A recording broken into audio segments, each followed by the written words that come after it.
새벽 4시 논에서 시작된 기적. 여러분, 혹시 기억하십니까? 새벽 4시, 아직 하늘이 채 밝지도 않은 그 시간에 논두렁을 걸어가던 그 느낌을요. 발밑에 이슬이 맺힌 풀잎이 차갑게 발목을 스치고 멀리서 다구는 소리가 들려오던 그 새벽을요. 그 새벽이 대한민국을 바꿨습니다. 아니, 그 새벽이 세계를 바꿨습니다. 오늘 저는 여러분께 한 이야기를 들려드리려고 합니다. 여러분이 직접 살아내신 이야기입니다. 여러분의 손으로, 여러분의 땀으로, 여러분의 눈물로 만들어낸 이야기입니다. 그런데 그 이야기가 지금 이 순간에도 지구 반대편에서 새롭게 쓰이고 있다는 걸 아십니까? 지금부터 그 이야기를 시작하겠습니다. 일부에서는 이렇게 말합니다. 새마을 운동이요? 그거 옛날 이야기 아닌가요? 그거 독재시대 유물 아닌가요? 그런데 말입니다. 지금 이 순간에도 아프리카의 공무원들이, 동남아시아의 관리들이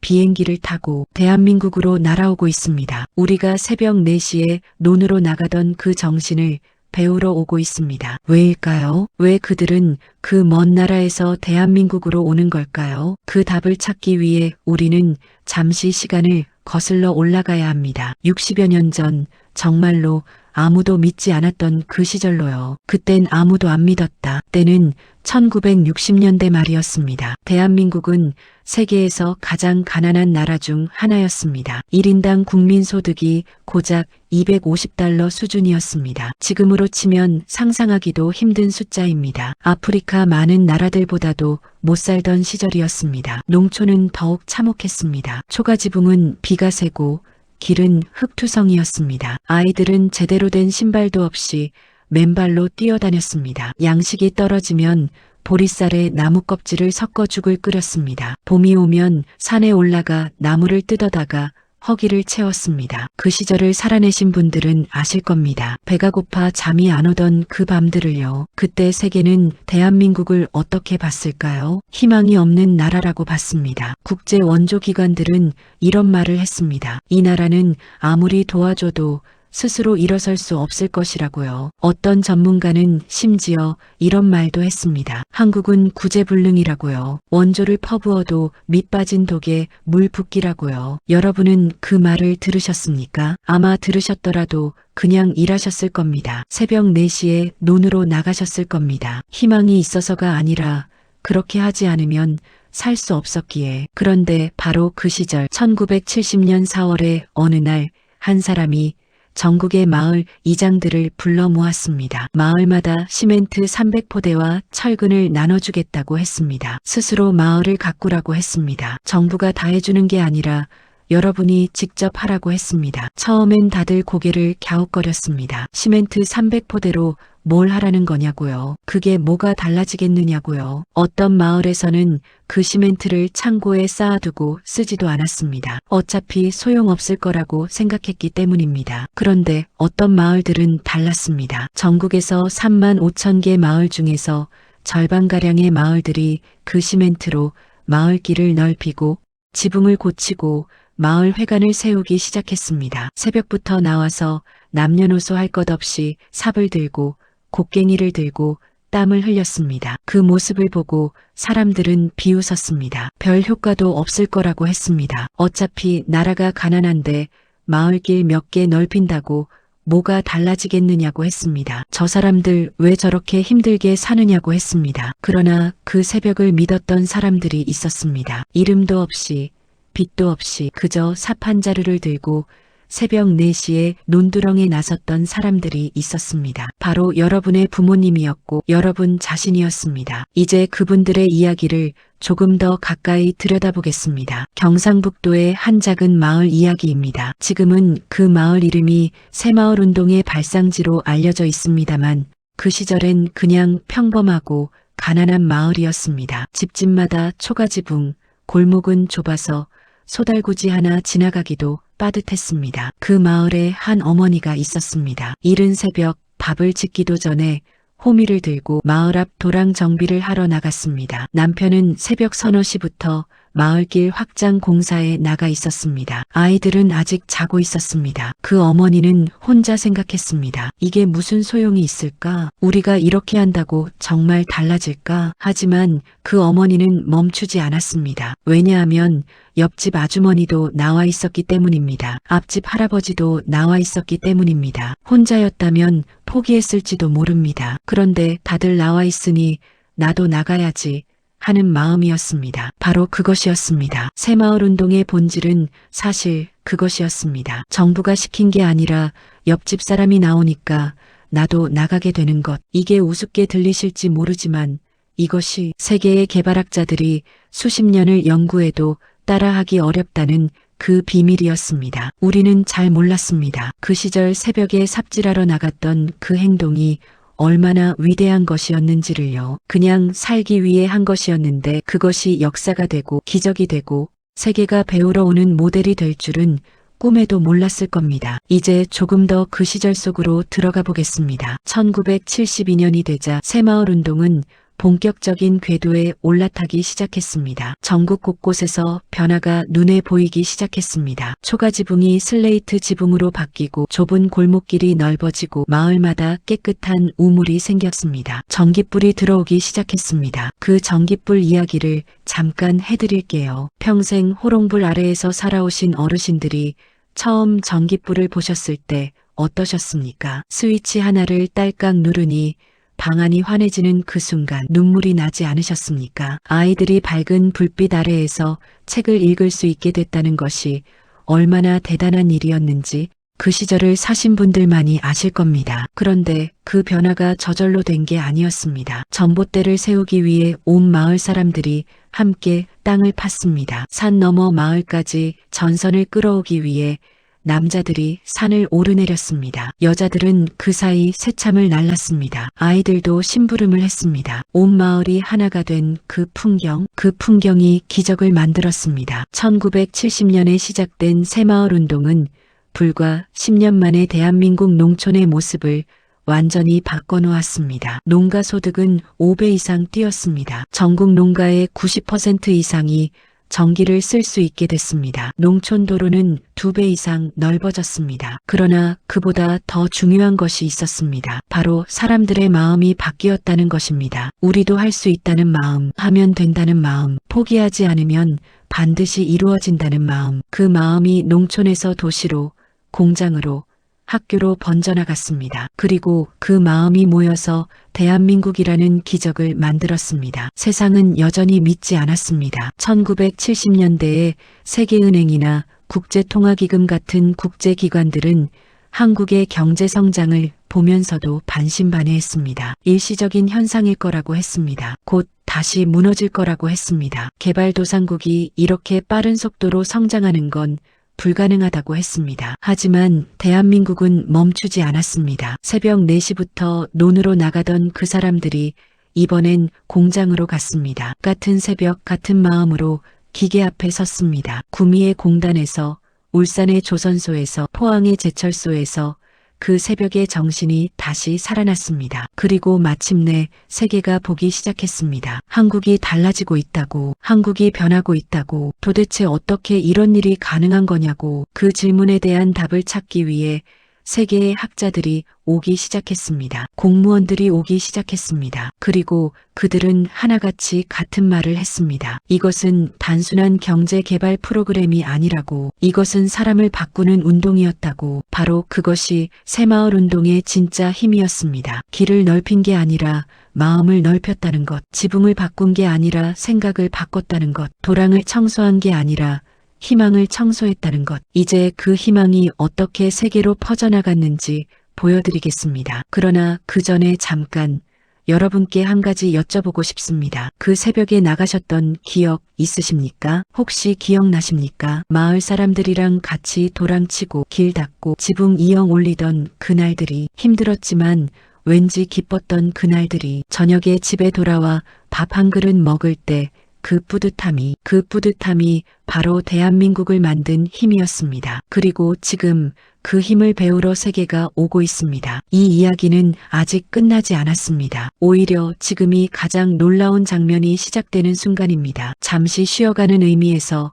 한 분의 이야기를 들려드리겠습니다. 지금은 80이 넘으신 한 할머니의 이야기입니다. 경남의 작은 마을에서 40대 초반의 새마을 운동을 직접 겪으셨던 분입니다. 그분이 몇 해 전 한 인터뷰에서 이런 말씀을 하셨습니다. 그때는 진짜 힘들었어요. 하루 종일 밭일하고 집에 와서 밥하고 애들 재우고 또 새벽에 나가서 일했잖아요. 그런데 이상하게도요. 그때가 제일 보람이 있었어요. 내가 뭔가를 만들어가고 있다는 느낌이요. 그 느낌이 새마을 운동의 정체였습니다. 정부가 만들어준 게 아니라 내가 만들었다는 느낌, 우리 마을을 우리가 바꿨다는 느낌, 그 주인의식, 그 자부심, 그것이 없었다면 새마을 운동은 그냥 위에서 시키는 일로 끝났을 겁니다. 그러면 세계가 배우러 올 이유도 없었겠지요. 하지만 그것은 달랐습니다. 진짜로 달랐습니다. 그래서 세계가 오고 있습니다. 이제 그 이야기를 해드릴 시간이 됐습니다. 우리가 해냈다는 이야기, 그리고 세계가 인정한다는 이야기, 우리가 해냈다. 자,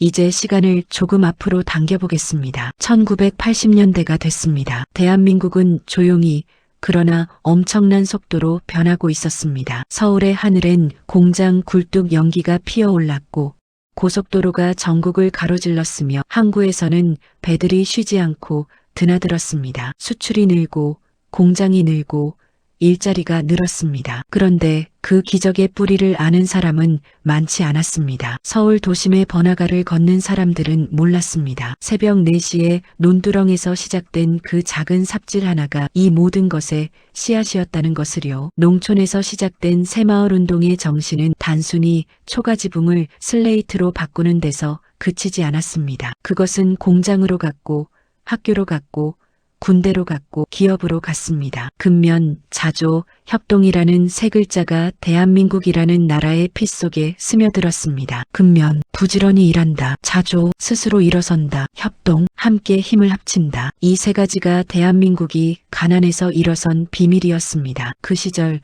어느 공장 노동자의 이야기를 해드리겠습니다. 구미공단에서 일하던 22살 청년이 있었습니다. 고향은 전라도 시골이었습니다. 초등학교 때부터 아버지를 따라 논에 나갔고 중학교 때부터는 마을 새마을 사업에 자연스럽게 참여했습니다. 고등학교를 마치자마자 공장에 취직해 구미로 올라왔습니다. 그 청년은 공장에서도 새벽에 일어났습니다. 습관이 됐기 때문입니다. 남들보다 1시간 먼저 출근해서 기계를 점검하고 기름칠하고 청소했습니다. 동료들은 왜 그렇게까지 하냐고 물었습니다. 청년은 웃으면서 대답했습니다. 우리 마을에서 그렇게 배웠어요. 내일은 내가 챙기는 거라고요. 그 청년은 나중에 그 공장의 반장이 됐습니다. 또 나중에는 공장장이 됐습니다. 그리고 퇴직할 때 그 공장은 세계에 물건을 수출하는 회사가 돼 있었습니다. 그 청년 한 명의 이야기가 아닙니다. 그런 청년이 수십만 명이었습니다. 수백만 명이었습니다. 다들 시골에서 새벽을 배우고 도시로 가서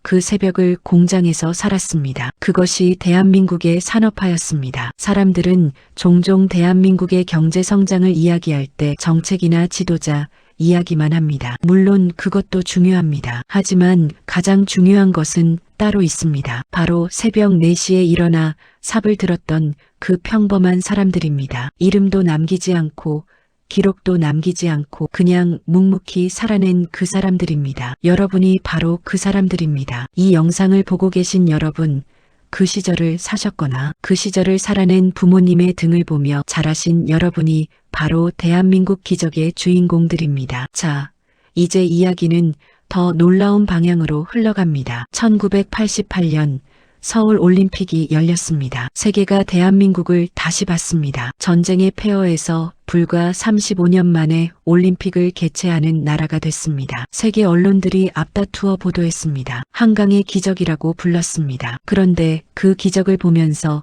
전 세계의 많은 개발도상국들이 조용히 생각하기 시작했습니다. 한국이 어떻게 이걸 해냈지? 우리도 할 수 있을까? 그 질문이 씨앗이 됐습니다. 그 씨앗이 자라서 지금 결실을 맺고 있는 것입니다. 2000년대 초반으로 넘어가겠습니다. 2003년 무렵 아프리카의 한 나라에서 공무원 몇 명이 대한민국을 찾아왔습니다. 에티오피아에서 왔습니다. 그들은 경북 성주에 있는 새마을운동 발상지 마을을 방문했습니다. 지금은 공원처럼 정비가 돼 있습니다만 그 안에는 그 시절의 흔적들이 고스란히 남아 있습니다. 당시에 쓰던 농기구, 사람들이 직접 만든 마을회관, 옛 초가집을 재현해 놓은 공간들, 그 에티오피아 공무원들이 그걸 보면서 무슨 생각을 했을까요? 그중 한 분이 나중에 이런 말을 했다고 합니다. 우리도 가난합니다. 우리도 도움이 필요합니다. 하지만 우리가 필요한 것은 물고기가 아니라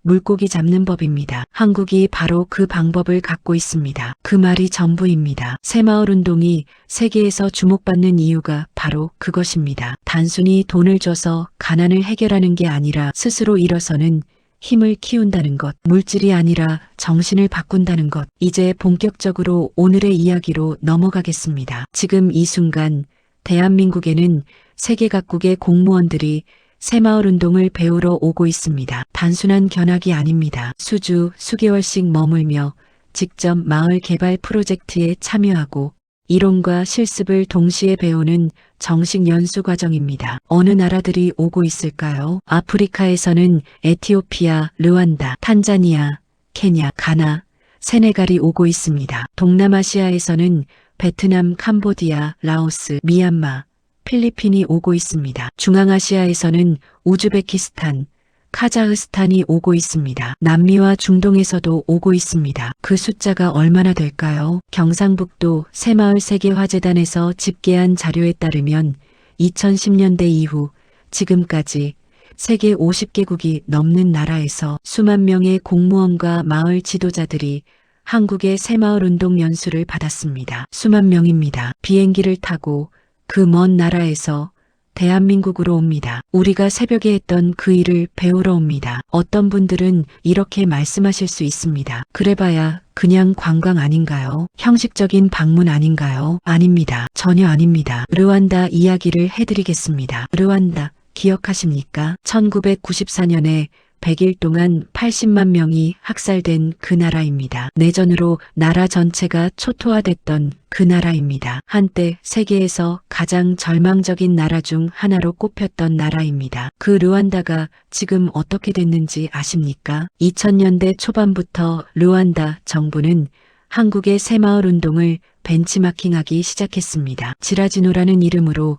르완다식 새마을운동을 시작했습니다. 지라지노는 르완다 현지어로 자조를 뜻하는 말입니다. 새마을운동의 자조 정신을 그대로 르완다 언어로 옮긴 것입니다. 르완다의 공무원들이 한국에 와서 배웠습니다. 그리고 돌아가서 마을마다 그 정신을 심었습니다. 처음엔 아무것도 없었습니다. 삽 하나, 괭이 하나로 시작했습니다. 마을 사람들이 함께 모여서 도랑을 치고 길을 닦고 농사 방법을 개선했습니다. 그리고 20여 년이 지난 지금 르완다는 아프리카에서 가장 빠르게 성장하는 나라 중 하나가 됐습니다. 수도 키갈리는 아프리카에서 가장 깨끗한 도시라는 평가를 받고 있습니다. 길거리에 쓰레기가 없습니다. 한 달에 한 번 전 국민이 함께 동네 청소를 합니다. 바로 새마을운동에서 배운 것입니다. 르완다 대통령은 공개적으로 이렇게 말했습니다. 한국의 새마을운동은 우리가 따라야 할 모델이라고. 그 말을 들으셨습니까? 아프리카 르완다 대통령이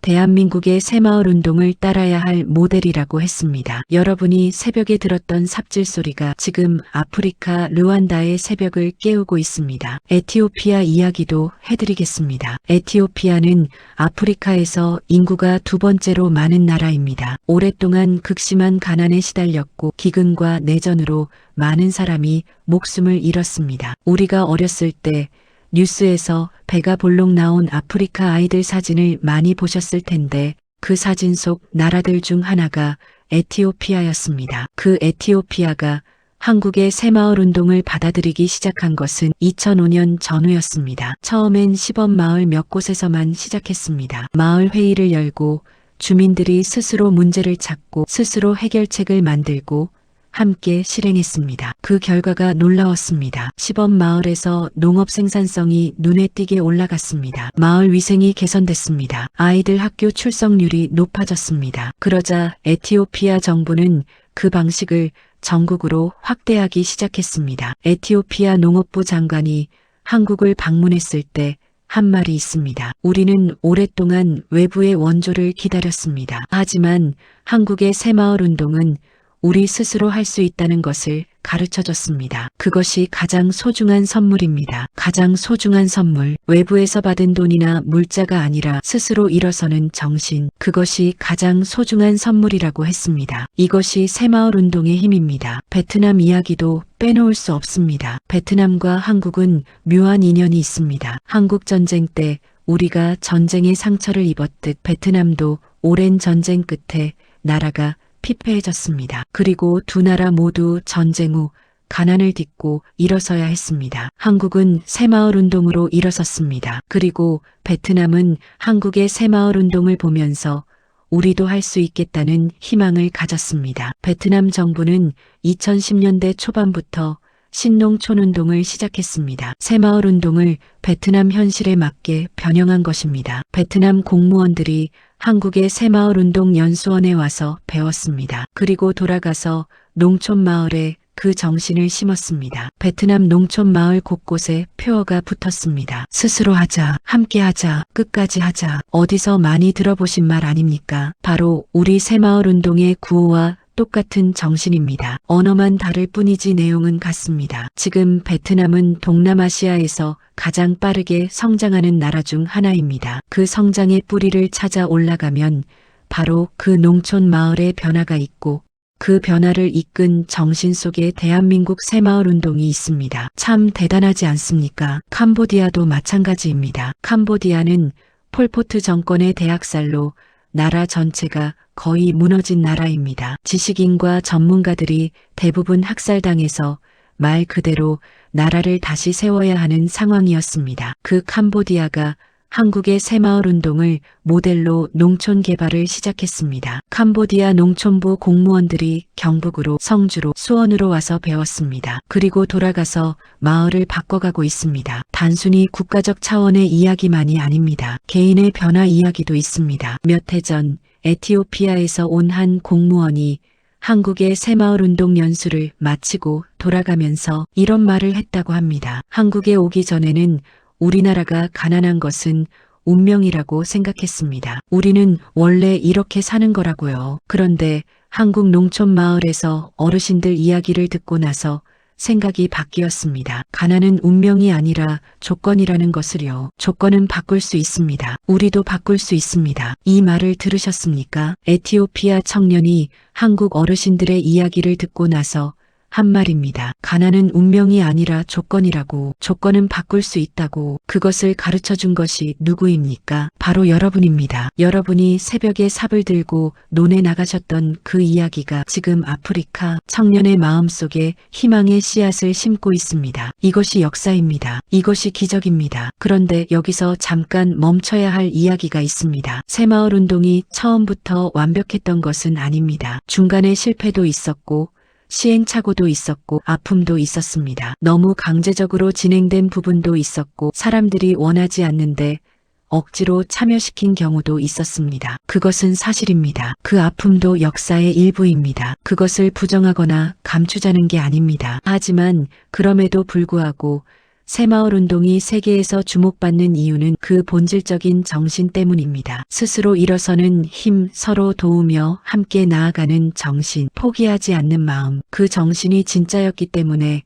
세계가 배우러 오는 것입니다. 완벽하지 않아도 진짜이기 때문에 힘이 있는 것입니다. 여러분이 사신 삶이 바로 그런 삶이었습니다. 완벽하지 않았지만 진짜였습니다. 힘들었지만 포기하지 않았습니다. 그것이 힘입니다. 자, 이제 조금 더 현재로 가까이 와보겠습니다. 지금 이 순간 새마을 운동을 가르치는 공식 교육기관이 대한민국에 여럿 있습니다. 경상북도 새마을 세계화재단, 경북대학교 새마을국제개발학과, 새마을운동중앙회, 한국국제협력단 코이카에서 운영하는 새마을 운동 연수 과정들이 있습니다. 이 기관들에서 매년 수백 명에서 수천 명의 외국 공무원과 지역 지도자들이 연수를 받습니다. 연수 내용이 어떤지 아십니까? 교실에서 이론을 배우는 것만이 아닙니다. 실제 농촌 마을을 방문합니다. 마을 어르신들을 만납니다. 그리고 그 어르신들에게서 직접 이야기를 듣습니다. 그 새벽 이야기를, 그 삽질 이야기를, 그 눈물과 땀과 뿌듯함의 이야기를, 세계에서 온 그 공무원들이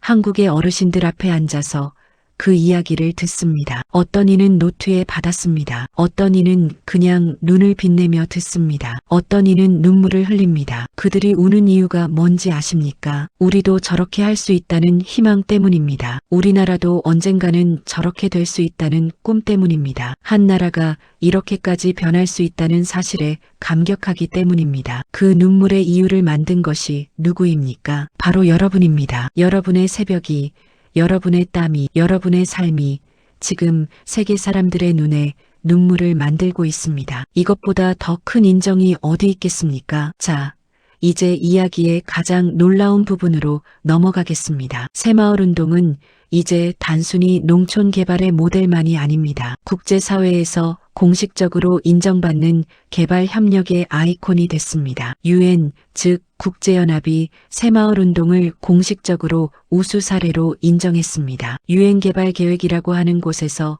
새마을운동을 빈곤 퇴치의 성공 모델로 채택했습니다. 생각해 보십시오. 유엔이 인정했습니다. 전 세계 190여 개 나라가 모인 국제연합이 대한민국의 새마을운동을 세계가 배워야 할 모델이라고 했습니다. 새벽 4시에 논으로 나가던 그 행동이 이제 유엔이 인정하는 세계의 교과서가 됐습니다. 이 이야기가 믿기십니까? 믿기 어려우실 수 있습니다. 그 시절엔 상상도 못하셨을 테니까요. 그냥 살기 위해서 했던 일이 이렇게 될 줄은 꿈에도 몰랐을 테니까요. 하지만 그것이 사실입니다. 그것이 현실입니다. 이제 후반부에서는 지금 이 순간 실제로 무슨 일이 벌어지고 있는지, 그리고 이 모든 것이 우리에게 어떤 의미인지를 이야기하겠습니다. 가장 가슴 뜨거운 이야기가 기다리고 있습니다. 세계가 인정한다. 자, 이제 마지막 이야기를 시작하겠습니다. 가장 뜨거운 이야기입니다. 가장 가슴 벅찬 이야기입니다. 그리고 어쩌면 가장 눈물이 날 수도 있는 이야기입니다. 오늘 새벽에도 누군가는 비행기를 탔습니다. 아프리카에서,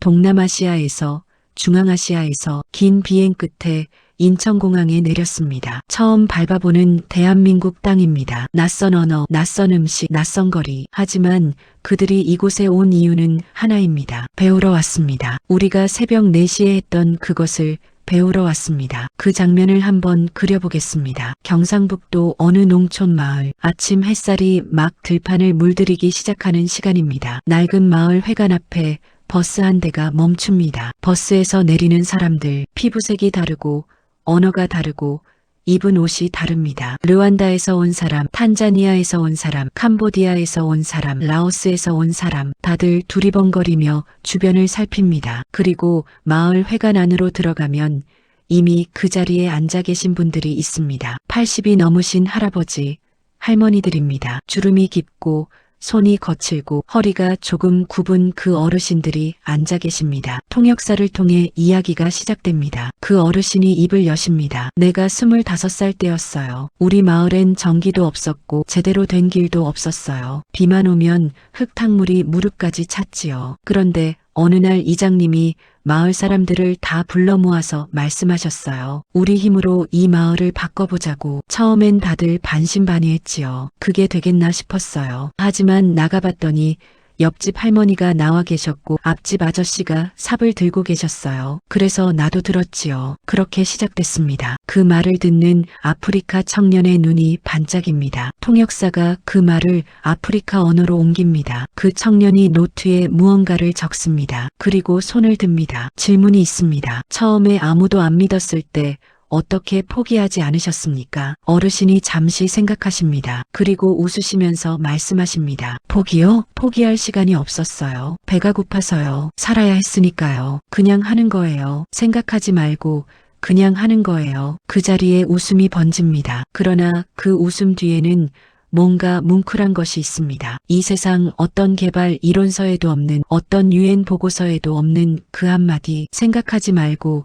그냥 하는 거예요. 그것이 새마을 운동의 진짜 교과서였습니다. 르완다의 이야기를 조금 더 해드리겠습니다. 르완다에 이마바라라는 마을이 있습니다. 10년 전만 해도 그 마을은 진흙길이 마을을 가로지르고 농사라고는 겨우 입에 풀칠할 정도만 지을 수 있었습니다. 식수는 먼 곳에서 길어와야 했습니다. 아이들은 학교를 제대로 다니지 못했습니다. 그런데 그 마을 지도자가 한국에 와서 새마을 운동 연수를 받고 돌아갔습니다. 그리고 마을 사람들을 모아서 회의를 열었습니다. 우리 마을의 가장 큰 문제가 뭐냐고 물었습니다. 사람들이 하나씩 이야기했습니다. 물이 없다. 길이 나쁘다. 농사가 잘 안 된다. 아이들이 공부를 못한다. 그 지도자가 말했습니다. 다 맞습니다. 그런데 그것을 해결해 줄 사람을 기다리면 안 됩니다. 우리가 해야 합니다. 한국 사람들도 아무도 안 도와줄 때 스스로 했습니다. 우리도 할 수 있습니다. 마을 사람들이 모였습니다. 처음엔 반신반의하는 사람들도 있었습니다. 어차피 소용없을 거라는 사람들도 있었습니다. 하지만 한 명, 두 명 삽을 들기 시작하자 또 한 명이 나왔습니다. 또 한 명이 나왔습니다. 어디서 많이 들어보신 이야기 같지 않습니까? 그렇습니다. 60년 전 대한민국 농촌에서 일어났던 바로 그 일이 지금 르완다 이마바라 마을에서 다시 일어나고 있었습니다. 그 마을은 지금 어떻게 됐을까요? 마을길이 깔끔하게 정비됐습니다. 공동 우물이 생겼습니다. 공동 텃밭을 만들어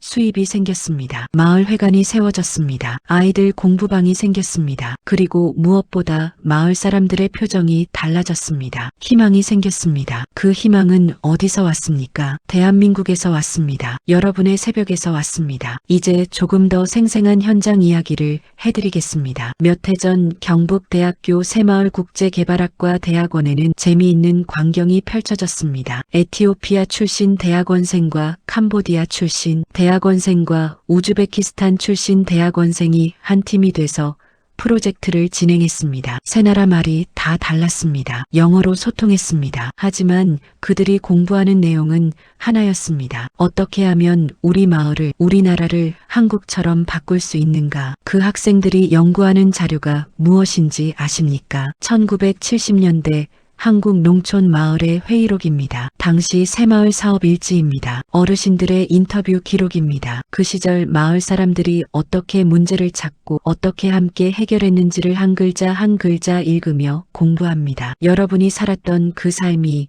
지금 외국 대학원생들의 교재가 됐습니다. 생각해 보십시오. 그 시절 마을 회의에 나가셨던 분들, 사업 일지를 쓰셨던 분들, 새벽에 나가서 일하셨던 분들, 그분들이 교수가 된 것입니다. 이름도 없이, 빛도 없이. 그러나 지금 세계에서 가장 많이 읽히는 교과서가 됐습니다. 그게 여러분입니다. 이제 조금 더 깊은 이야기를 해드리겠습니다. 왜 세계는 다른 나라가 아닌 대한민국의 새마을 운동을 배우러 올까요? 세계에는 여러 나라의 개발 모델이 있습니다. 중국도 있고 싱가포르도 있고 여러 나라들이 있습니다. 그런데 왜 하필 대한민국의 새마을 운동일까요? 개발학자들이 오랫동안 연구한 끝에 내린 결론이 있습니다. 첫째, 새마을 운동은 외부 원조에 의존하지 않고 내부의 힘을 끌어냈습니다. 전 세계에 원조를 받는 나라들이 많습니다. 돈을 받고 기술을 받고 식량을 받습니다. 하지만 원조가 끊기면 다시 제자리입니다. 진짜 발전이 아닙니다. 새마을 운동은 달랐습니다. 정부가 시멘트를 줬지만 그것으로 무엇을 할지는 마을 사람들이 결정했습니다. 일하는 것도 마을 사람들이 했습니다. 그래서 원조가 끊겨도 그 변화는 지속됐습니다. 사람들 마음속에 이미 새겨졌기 때문입니다. 둘째, 성공과 실패가 투명하게 기록됐습니다. 새마을 운동은 잘된 것만 기록한 게 아닙니다. 잘 안 된 것도 기록됐습니다. 어느 마을에서 실패했는지, 왜 실패했는지가 다 남아 있습니다. 그래서 다른 나라들이 배울 때 실수를 줄일 수 있습니다. 성공 사례만 있는 것보다 실패 사례까지 있는 것이 더 값집니다. 셋째, 살아있는 증인이 있습니다. 이것이 가장 중요합니다. 새마을 운동을 직접 살았던 분들이 아직 살아계십니다. 그분들의 입에서 나오는 이야기는 어떤 교과서도 대신할 수 없습니다. 세계 어느 나라의 개발 모델도 이 세 가지를 다 갖춘 곳이 없습니다. 그래서 대한민국의 새마을 운동이 특별한 것입니다. 그런데 말입니다. 그 살아있는 증인들이 지금 어디 계십니까? 바로 이 영상을 보고 계신 여러분입니다. 그리고 여러분의 이웃에 계십니다. 여러분의 형제, 자매에 계십니다. 동창회에서 만나는 그 친구들에 계십니다. 그분들이 살아계시는 한 그 역사는 살아있습니다. 그분들이 이야기를 해주시는 한 그 기적은 계속됩니다. 그래서 지금 이 순간이 중요합니다. 코이카, 즉 한국국제협력단의 이야기를 좀 더 해드리겠습니다. 코이카는 대한민국 정부가 운영하는 국제개발협력기관입니다. 세계 여러 나라에 가서 개발 협력 사업을 합니다. 그 코이카가 운영하는 새마을운동 관련 사업이 지금 아프리카와 동남아시아 수십 개 나라에서 진행되고 있습니다. 단순히 돈을 주는 게 아닙니다. 한국의 새마을운동 경험을 가진 전문가들이 직접 그 나라에 가서 마을 사람들과 함께 삽니다. 함께 회의를 하고 함께 계획을 세우고 함께 일합니다. 한국이 했던 그대로를 그 땅에서 다시 합니다. 그 현장에서 어떤 일이 일어나는지 아십니까? 탄자니아의 한 마을에서 코이카 직원이 마을 회의를 이끌고 있었습니다. 우리 마을에서 가장 시급한 문제가 뭐냐고 물었습니다. 한 아주머니가 손을 들었습니다. 아이들이 학교에 가는 길에 강을 건너야 하는데 비가 오면 강물이 불어서 못 건넌다고, 그래서 우기에는 아이들이 학교를 못 간다고 했습니다. 그 말을 듣고 코이카 직원이 말했습니다. 그럼 우리 함께 다리를 놓아봅시다. 마을 사람들이 웃었습니다. 우리가요? 우리가 다리를요? 하는 표정이었습니다. 하지만 코이카 직원은 진지했습니다. 한국에서도 마을 사람들이 직접 다리를 놓았다고 했습니다. 작은 다리는 충분히 가능하다고 했습니다. 재료는 준비할 수 있다고 했습니다. 다만 일손은 여러분이 해야 한다고 했습니다. 마을 사람들이 모였습니다. 몇 주에 걸쳐서 함께 다리를 만들었습니다. 크고 멋진 다리가 아닙니다. 작고 소박한 다리입니다. 하지만 그 다리는 그 마을 사람들이 자기 손으로 만든 다리입니다. 다리가 완성되던 날 그 마을 아주머니가 울었습니다. 왜 우셨을까요? 다리 때문만이 아니었습니다. 우리도 할 수 있다는 것을 처음으로 느꼈기 때문이었습니다. 누군가 해주길 기다리는 게 아니라 우리가 스스로 해냈다는 그 느낌을 우리 어르신들은 이미 아십니다. 전기 들어오던 날, 마을길 넓히던 날, 초가지붕 갈던 날 느꼈던 바로 그 느낌이 지금 아프리카에서 피어나고 있습니다. 우리가 준 선물입니다. 돈으로 살 수 없는 선물입니다. 어느 공장에서도 만들 수 없는 선물입니다. 오직 살아낸 삶으로만 줄 수 있는 선물입니다. 이제 이야기를 한 가지 더 해드리겠습니다. 새마을운동이 세계로 퍼져나가면서 재미있는 일이 생겼습니다. 우리 스스로 새마을운동을 다시 보게 된 것입니다. 젊은 세대들 중에는 새마을운동을 그냥 옛날 일로만 알거나 아니면 부정적인 시각으로만 보는 분들도 있었습니다. 그런데 아프리카에서, 동남아시아에서, 세계 곳곳에서 그것을 배우러 온다는 이야기를 들으면서 젊은이들이 다시 생각하기 시작했습니다. 아, 이게 그렇게 대단한 거였구나 하고요. 손녀가 할머니에게 물었다는 이야기가 있습니다. 할머니,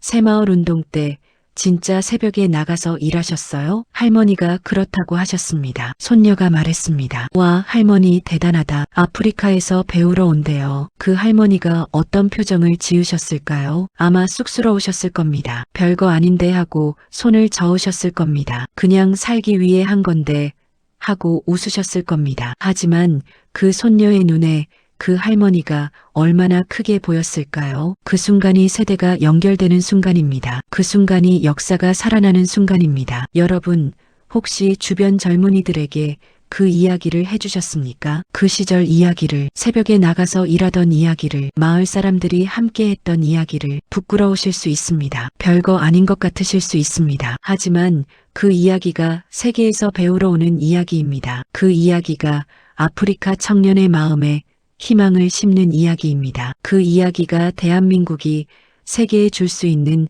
가장 위대한 선물입니다. 꼭 말씀해 주십시오. 자녀에게, 손자, 손녀에게, 이웃에게 우리가 어떻게 살았는지를, 어떻게 새벽을 시작했는지를, 어떻게 포기하지 않았는지를, 어떻게 함께 해냈는지를. 그 이야기가 살아있는 한 새마을운동은 끝나지 않습니다. 자, 이제 마지막으로 가장 최근의 이야기를 해드리겠습니다. 지금 이 순간에도 경상북도 새마을세계화재단에는 연수생들이 와 있습니다. 아프리카와 동남아시아에서 온 공무원들이 지금 이 시간에도 마을을 걷고 어르신들의 이야기를 듣고 우리 땅을 밟고 있습니다. 그들이 돌아가기 전날 밤에 꼭 하는 행사가 있습니다. 소감 발표입니다. 한 사람 한 사람 나와서 이번 연수에서 배운 것, 느낀 것, 돌아가서 하고 싶은 것을 이야기합니다. 거기서 나오는 말들을 제가 몇 가지 전해드리겠습니다. 에티오피아에서 온 한 공무원이 이렇게 말했습니다. 한국의 할아버지,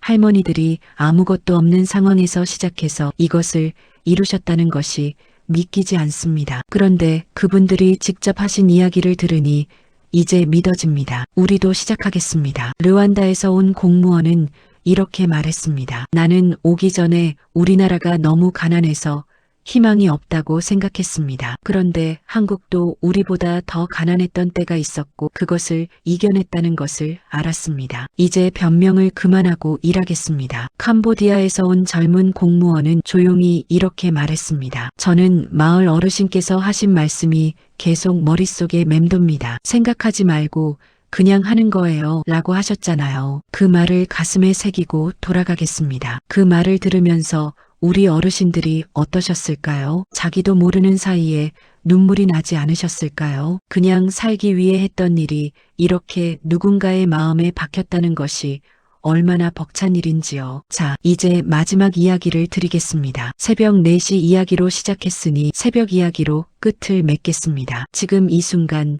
아프리카 르완다의 어느 마을에서도 새벽이 밝아오고 있습니다. 탄자니아의 어느 마을에서도 새벽이 오고 있습니다. 캄보디아의 어느 논두렁에서도 새벽이 오고 있습니다. 그 새벽 누군가가 삽을 들고 일어납니다. 어제 마을 회의에서 정한 일을 오늘 시작하려고 합니다. 혼자 나갔는데 이미 옆집 사람이 나와 있습니다. 반갑게 눈인사를 합니다. 또 한 사람이 옵니다. 또 한 사람이 옵니다. 그 새벽의 풍경이 어디서 본 것 같으십니까? 바로 여러분의 새벽입니다. 여러분이 새벽 4시에 논두렁에 서셨던 그 새벽이 지금 아프리카에서 다시 시작되고 있습니다. 여러분이 삽을 들었던 그 손이 지금 탄자니아 청년의 손 안에 들려 있습니다. 여러분이 마을 사람들과 함께했던 그 마음이 지금 캄보디아 마을 회관에서 다시 뛰고 있습니다. 이것이 기적입니다. 이것이 역사입니다. 그리고 이것이 여러분의 유산입니다. 돈으로 남긴 유산이 아닙니다. 건물로 남긴 유산이 아닙니다. 이름으로 남긴 유산이 아닙니다. 그냥 묵묵히 새벽에 일어나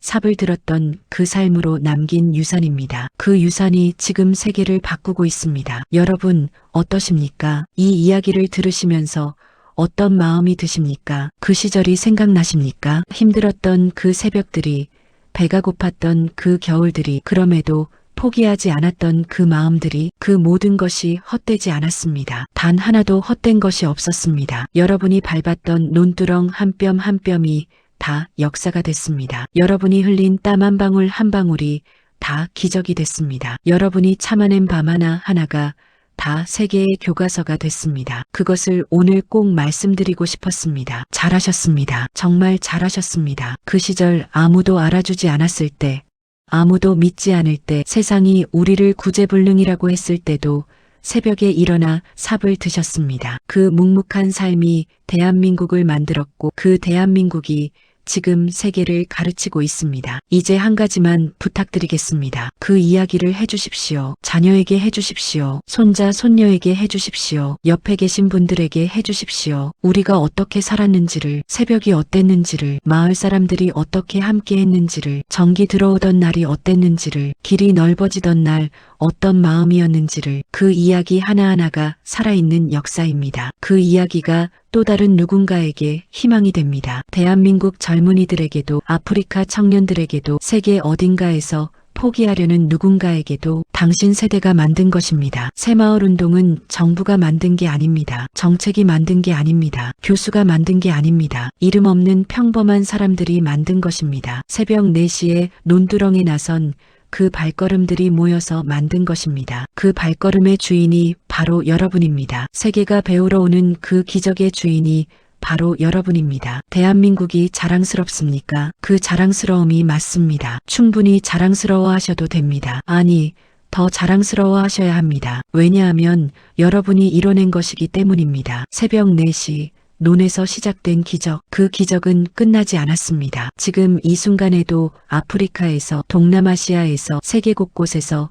새로운 새벽이 열리고 있습니다. 여러분이 씨앗을 뿌렸고 그 씨앗이 지금 세계 곳곳에서 꽃을 피우고 있습니다. 그 꽃의 이름이 무엇인지 아십니까? 희망입니다. 여러분이 세계에 희망을 선물했습니다. 감사합니다. 정말로 감사합니다. 여러분의 새벽에, 여러분의 삽질에, 여러분의 눈물에, 여러분의 포기하지 않은 마음에 진심으로 감사드립니다. 오늘도 여러분 덕분에 대한민국이 살아있습니다. 오늘도 여러분 덕분에 세계 어딘가에서 새로운 새벽이 시작됩니다. 새벽 4시, 그 논두렁에서 시작된 기적. 그 기적의 주인공은 바로 여러분입니다. 이 영상이 마음에 남으셨다면 그 시절을 함께 사신 분들과 나눠주십시오. 카카오톡으로, 전화 한 통으로 그 이야기를 전해주십시오. 그리고 혹시 기억나시는 그 시절 이야기가 있으시면 댓글에 남겨주십시오. 여러분의 이야기 하나하나가 모두 소중한 역사입니다. 기다리겠습니다.